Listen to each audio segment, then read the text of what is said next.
Online communities admiring and romanticising the worst types of criminals are sadly nothing new, but I recently came across a pretty unique example where people are actually impersonating the perpetrator and victims of a mass murder in 2023. It gets even weirder when you realise they're sharing photos and video clips of the crime scene and the victims before the incident that don't appear to be publicly available online. Let's investigate. If you enjoy internet mysteries and generally disturbing content, feel free to subscribe and turn on notifications for more content like this. If you're interested in supporting the channel, you can become a Ko-fi member or a channel member to gain access to uncut videos and other perks, or you can leave me a tip by clicking the thanks under this video. Thanks to anyone who considers this.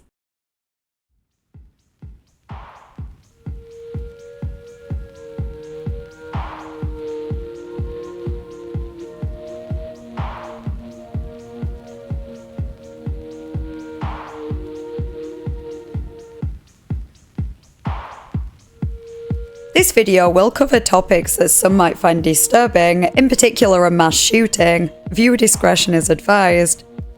You can click the link in the description to become a Ko-fi member and watch a longer, uncut and ad-free version of this video which features extra details that were unsuitable for this cut. On the 3rd of May 2023, 13-year-old Kosta Kekmanovic entered Vladislav Ribnica Model Elementary School in Belgrade, where he was a student, and opened fire on students and staff, killing 9 students and 1 security guard, and injuring 5 other students and 1 teacher. His motive has never been determined.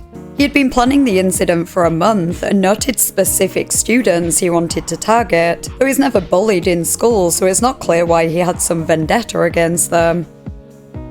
He was described as a quiet and academically successful student. He wasn't under the influence of any drugs, and he described his relationship with his father as good, and said his mother was caring, compassionate, intelligent and fair. Sometime after the incident, Kosta said he had changed his mind and regretted committing the crime, claiming that if he could go back in time, he would not do it again.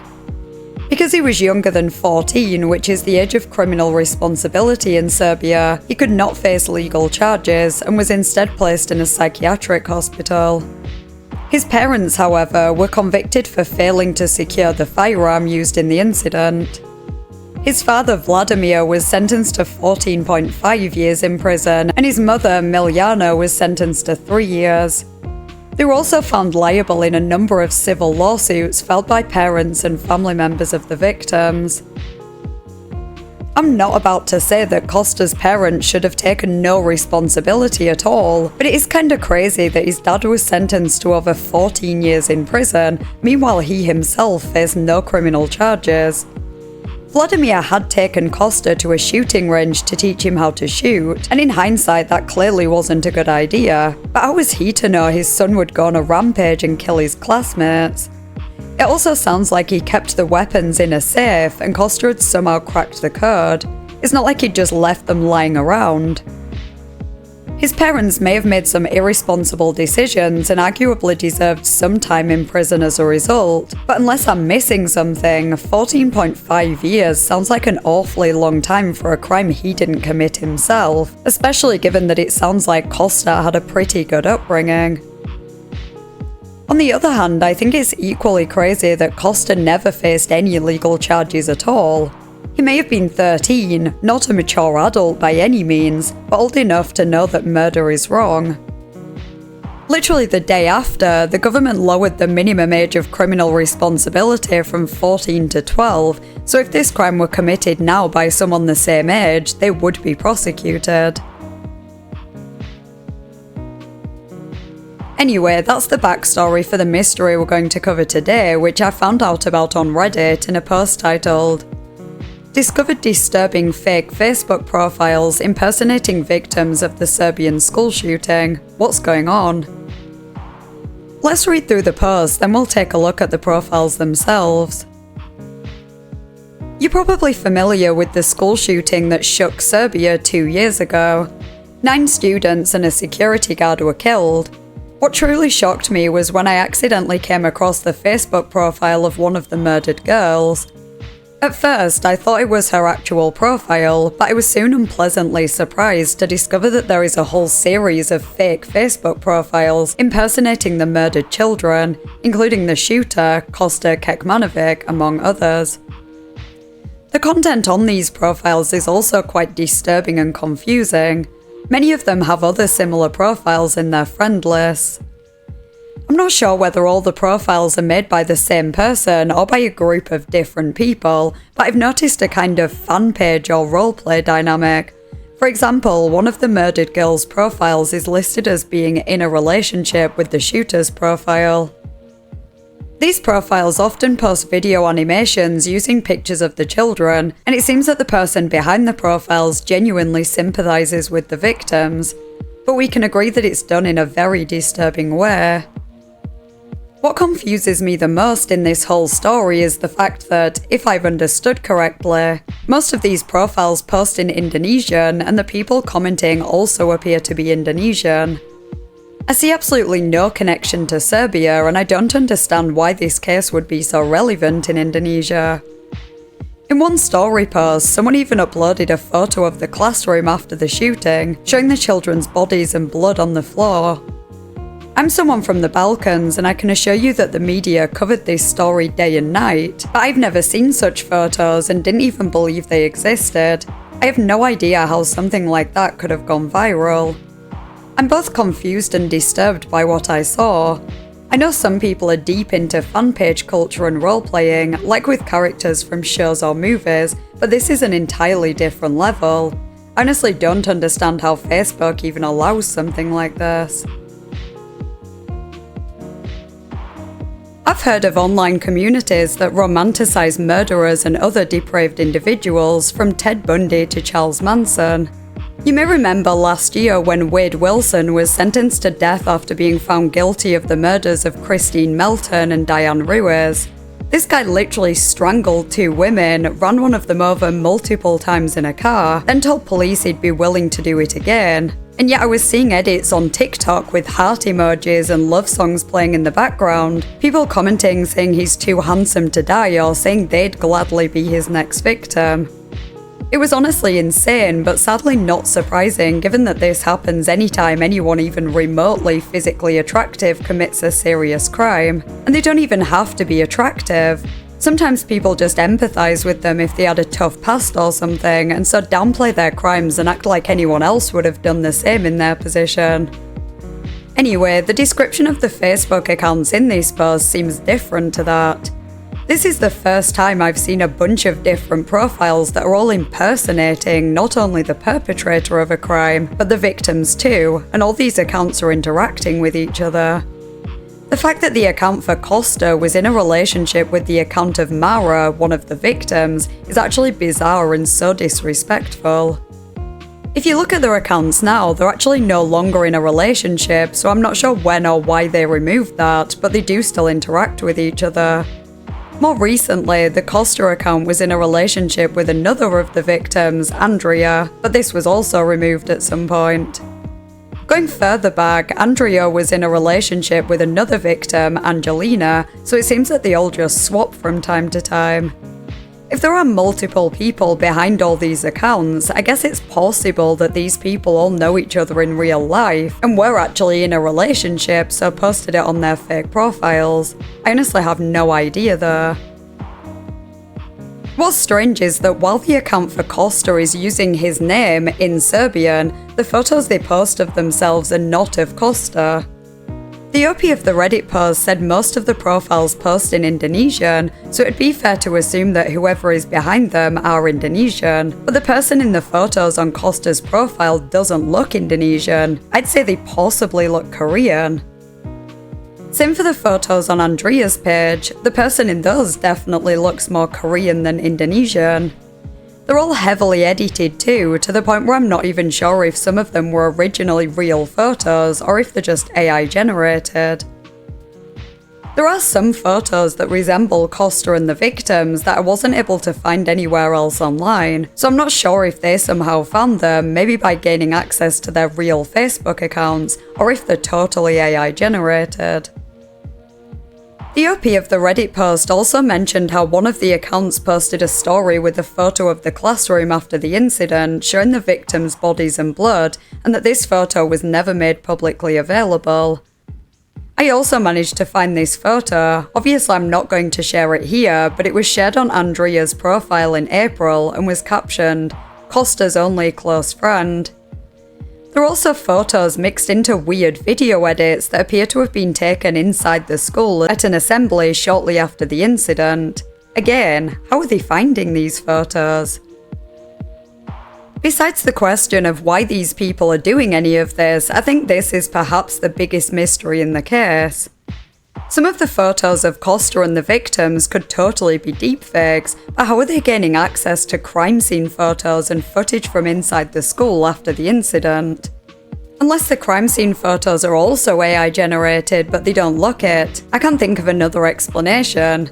I guess the photos must be out there somewhere, but it just goes to show how obsessed these people are with this case, that they really dug deep to find these images that really aren't widely available. As for the assembly photos, I wonder if they found the victims' real classmates on social media and reposted photos they'd shared. If that's the case, it is pretty creepy, but honestly nothing would surprise me at this point. As for who could be behind this, that's also a mystery. You might assume that it's one or more Indonesian people, given the language often used, and I just have no idea why people in Indonesia would be so obsessed with a crime that happened in a totally different continent. But not all of the profiles are always writing in Indonesian. I've seen some interactions in Khmer, a language primarily spoken in Cambodia, some in Thai, Malay, and of course Serbian too. It's really strange that it seems one or multiple people are likely Indonesian or from another Southeast Asian country. They're posing as the Serbian perpetrator and victims of this crime, whilst also posting edited photos of people who appear to be Korean. There's just no consistency here. A lot of the posts themselves are incredibly messed up too. For example, one on Costa's page featured edited videos of Maura, Andrea and Katerina with the caption, "I'm sorry all three of you, I miss you so much, can you come back to life?" Another featured photos of Andrea captioned, "Happy day, sleep well my friend." There are posts supposedly showing the victims' last outfits that they wore on the day of the incident. Again, I don't even know how they'd know what they were wearing, as I couldn't find that information online. There are also photos showing replicas of the crime scene created in Roblox. And it doesn't stop at these profiles. There are numerous public groups dedicated to the incident where people post edited videos of Costa and the victims, and some of them are even defending Costa, stating that he was the victim in all this, that it was the fault of the victims, and that he was bullied by them so he was forced to commit the crime. One particularly concerning group takes a whole different turn and features photos of young children, posted by anonymous participants with some highly inappropriate comments, which makes me wonder if there are some pedophiles in this community. It's not just the groups that I'm suspicious of regarding this, there are also comments on the fake profiles written by what appear to be real adults' profiles. I don't know if these adults know what's going on here, that these profiles are impersonating a mass murderer and the victims, or if they just assume that it's real children just messing around. If you hadn't heard of the incident before and you didn't know who Costa or the victims were, it's totally possible that you wouldn't get what was happening from the profiles alone. It's not like Costa's account explicitly says, "I'm impersonating a 13-year-old who murdered his classmates." Either way, adults interacting with these accounts is just weird. Either they do know that these are fake profiles, in which case why are they getting involved in this insensitivity, or they believe these are real children, in which case why are they trying to talk to children that they don't know, in which case why are they trying to talk to children online that they don't know. I'm not going to actually show any of these adult profiles in this video because I don't have any solid evidence that they have done anything wrong. For all I know, some of them might just be family members of the people behind these accounts or something, but if not, some of the comments are pretty concerning. They range from people just saying hello or some other relatively normal comment, to people commenting heart eye emojis on photos of the victims and calling them beautiful or handsome.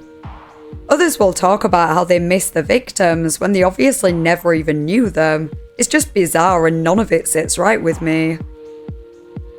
There are also various accounts that interact with these profiles that appear to be actual young children, judging by their profile photos. Of course, it's possible that these are actually adults posing as children to interact with the fake profiles without arousing suspicion, but it's also concerning if there are actual children involved in all this. I do suspect at least some are adults posing as children though, given that the profile photos are of kids that look like toddlers. There's no way they're going to understand how to use Facebook at that age. And it doesn't even end with Facebook. I also found a few different TikTok accounts that almost exclusively post about the incident and those involved. One has the name M4_lovers and has nearly 45,000 followers, which is way more than any of the Facebook groups or the fake profiles. This account mostly posts edits featuring the victims with upbeat music playing in the background. They even take requests so people can recommend different music or a new trend to make more edits with. Some of them have video clips of the victims, which again I can only assume were found on the victims' social media or that their classmates posted, as I don't think these clips were shared in the news or anything. The worst TikToks though are edits that feature audios supposedly of the incident itself in which you can hear screams. I don't know if it's actually genuine or if whoever is behind the account created it themselves. Either way, it's disturbing. Some of these TikToks have over 1 million views and tens of thousands of likes. This account itself for sure appears to be run by someone in Indonesia, as they have a fundraiser linked for a platform that provides sustainable solutions to social problems in Indonesia. This person also has a second account that also posts content related to the incident and the victims, but this one is much smaller and has just over 3,600 followers. Obviously, after looking into this, I have so many questions, but unfortunately very few answers. I just can't imagine why anyone would do any of this. Despite how insensitive and disrespectful the whole thing is, I'm not sure if the people involved are actually intending any of it to come across that way. There are many cultural differences between different countries in the same continent, and even more so between Southeast Asian countries and European countries. While such an incident might universally be condemned, what I in England might consider disrespectful could be totally different to what someone in Indonesia would consider disrespectful. Not that it makes it much better, but most people involved seem to have at least some level of empathy for the victims. It's just a shame that for some of these individuals, the empathy extends to the perpetrator too. One user made a couple of comments on the Reddit post that might kind of explain what's happening, even if it is hard to wrap your head around. Here are the comments. I'm from the Balkans too, so I usually stay away from this topic. It's just creepy and disturbing. But I'll add one more little thing. If you ever want to dive into something really effed up, look into the weird true crime RP scene on Facebook, especially with Indonesian accounts. There's this whole subculture where people romanticize killers and victims, sometimes without really understanding the context, and they turn real tragedies into some kind of twisted fanfiction. It's not just Indonesia either, there's a broader obsession with true crime in parts of Asia, especially Southeast Asia. Some people create entire fake accounts, edit photos and videos, and even write fake love stories around real crimes. It's honestly surreal and seriously disturbing. A little off topic, somewhere in China, not sure where exactly, there's a roleplay reenactment group for airsoft. One of their themes is the Balkan War, where they reenact the terrible things from the 1990s in our region, with accurate uniforms, concentration camps and everything. I think the culture there is just so different and distant from ours. I'm sure they don't mean anything bad by it, they just don't feel it the way we do. For them it's just fun. For us, it's a horrible part of our history where many of us lost family members. I really think this is as close to an explanation as we're going to get, even if it's not a particularly satisfying one.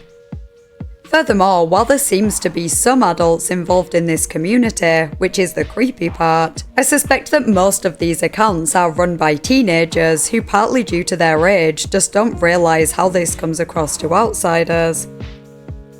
It is also worth remembering that while I haven't seen quite this before with role-playing, as I mentioned earlier, there are various online communities where American and European people romanticize murderers and their crimes, so I don't even think we can chalk it all up to cultural differences. People doing unfathomable things exist everywhere, and I'm sure many people in Indonesia would find all this inappropriate too. What's frustrating though is that the Reddit OP actually reported one of the accounts that was posting the crime scene photos, and later got a notification saying the profile wasn't removed because they don't see anything objectionable in it. It does seem that some of the profiles and groups have been taken down in the 2 months since the Reddit post, but the accounts for Costa, Mara, and a few of the other victims are still very much active. I just don't understand how Facebook doesn't see a problem with them. I've also reported the remaining accounts I came across, but I won't hold my breath waiting for them to be removed.